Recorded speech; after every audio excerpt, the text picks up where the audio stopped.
Hi friends, ഇന്ന് നമ്മൾ നല്ലൊരു അടിപൊളി ജ്യൂസ് ഉണ്ടാക്കി. അപ്പോൾ അതാണ് ഇന്നത്തെ വീഡിയോയിലൂടെ നിങ്ങളെ കാണിക്കാൻ പോകുന്നത് കേട്ടോ.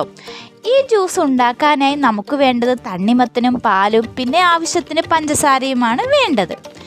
ഇവിടെ ഞാൻ ഇന്ന് എടുത്തിരിക്കുന്നത് ഏകദേശം ഒരു 1.5 കിലോയുള്ള തണ്ണിമത്തനാണ്. ഇനി ഇതൊന്ന് കട്ട് ചെയ്ത് നോക്കാം കേട്ടോ.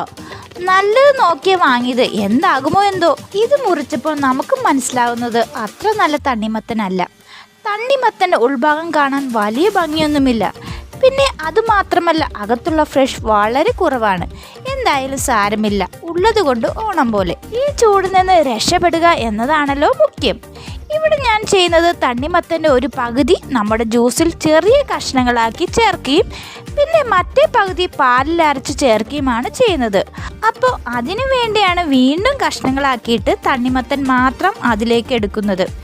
ഇതുപോലത്തെ ചെറിയ തണ്ണിമത്തൻ പീസുകൾ ജ്യൂസിലിട്ടാൽ ചെറിയ രീതിയിൽ കടിച്ചു തിന്നുകയും ചെയ്യാലോ. ഈ തണ്ണിമത്തൻ ഇങ്ങനെ ചെറിയ രീതിയിൽ മുറിച്ചെടുക്കുന്ന കുറച്ച് മെനക്കേട് തന്നെയാണ്. എന്നാലും ഇപ്പോഴത്തെ ചൂട് ഓർക്കുമ്പോൾ അതൊന്നും പ്രശ്നമല്ല കേട്ടോ. പിന്നെ ഈ ജ്യൂസിൽ തണ്ണിമത്തൻ്റെ കുരു ഒന്നും കളയണ്ട കേട്ടോ. അത് എല്ലാം ജ്യൂസിൻ്റെ ഭാഗമായിക്കൊള്ളും. ഒരു പകുതി ഭാഗം മുറിച്ച് 4 എണ്ണമായിട്ട് മുറിച്ചാലാണ് നമുക്കിതുപോലെ ചെറിയ പീസാക്കാൻ പറ്റുകയുള്ളൂ കേട്ടോ. പിന്നെ ഇപ്പോൾ ഞാൻ ഉണ്ടാക്കുന്ന ജ്യൂസ് നമ്മൾ പുറത്തുനിന്ന് വാങ്ങുകയാണെങ്കിൽ അത്യാവശ്യം നല്ല പൈസ തന്നെ ആവും. വീട്ടിൽ തന്നെ ഉണ്ടാക്കിയാൽ നമുക്കിഷ്ടം പോലെ കുടിക്കുകയും ചെയ്യാം, വലിയ ചിലവുമില്ല. ഇനി നമ്മൾ മുറിച്ച് വെച്ച തണ്ണിമത്തൻ പീസുകൾ കഴിക്കാവുന്ന രീതിയിൽ ചെറിയ പീസുകളാക്കാം കേട്ടോ.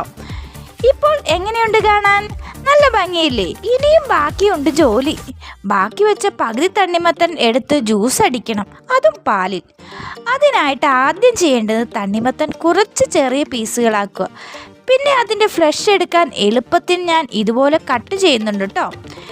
നിങ്ങൾ ജ്യൂസ് ഉണ്ടാക്കുമ്പോൾ ഇങ്ങനെ ഒന്ന് ചെയ്യണമെന്നില്ല കേട്ടോ. ഫ്ലഷ് വേഗം കട്ട് ചെയ്ത് ജ്യൂസ് അടിച്ചാൽ മതി. ഞാനിപ്പോൾ വീഡിയോയിൽ കാണിക്കുമ്പോൾ ഭംഗിക്ക് വേണ്ടിയാട്ടോ ഇങ്ങനെയൊക്കെ കട്ട് ചെയ്യുന്നേ. ഇതിപ്പോൾ കാണാൻ ഭംഗിയായില്ലേ? ഇനിയിപ്പോൾ കട്ട് ചെയ്ത് വെച്ചത് ജ്യൂസ് ജാറിലിട്ട് ജ്യൂസ് അടിക്കാം കേട്ടോ. ആദ്യം തണ്ണിമത്തൻ, പിന്നെ പഞ്ചസാര ഇടാം, പിന്നെ ആവശ്യത്തിന് പാല്. ഈ പാൽ പച്ചപ്പാലല്ല കേട്ടോ, ഇത് തിളപ്പിച്ചാറ്റിയ പാലാണ്. ഇനി ഇത് ജ്യൂസ് അടിക്കാം. ഇനി നമ്മൾ നേരത്തെ ചെറിയ പീസാക്കി വെച്ച തണ്ണിമത്തനിലേക്ക് നമ്മുടെ ജ്യൂസ് ഒഴിച്ചു കൊടുക്കാം. ജ്യൂസ് ഇങ്ങനെ വന്ന് വീണ കാണാൻ എന്തൊരു ഭംഗിയാണല്ലേ.